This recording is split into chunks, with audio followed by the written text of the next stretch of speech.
नमस्कार, मैं हूं प्रियंका और आप देख रहे हैं राष्ट्रीय जगत विजन न्यूज।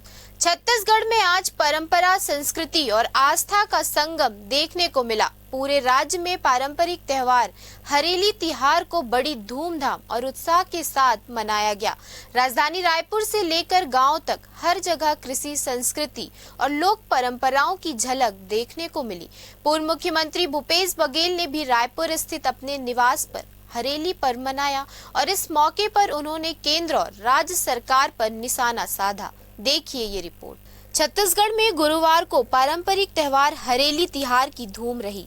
खेत खलियानों की पूजा से लेकर पारंपरिक गेड़ी तक हर ओर लोक संस्कृति की झलक देखने को मिली।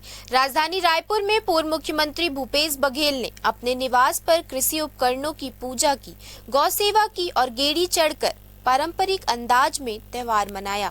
हरेली पर्व पर भूपेश बघेल ने मोदी सरकार और राज्य की भाजपा सरकार पर भी जमकर निशाना साधा।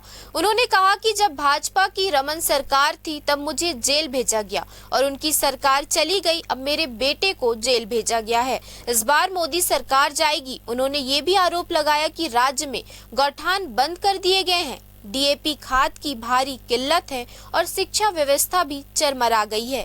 हरेली तिहार सिर्फ एक त्योहार नहीं बल्कि छत्तीसगढ़ की मिट्टी, मेहनत और परंपरा से जुड़ी आत्मा है और इस आत्मा की आवाज आज सियासत के सुरों से भी गूंज उठी।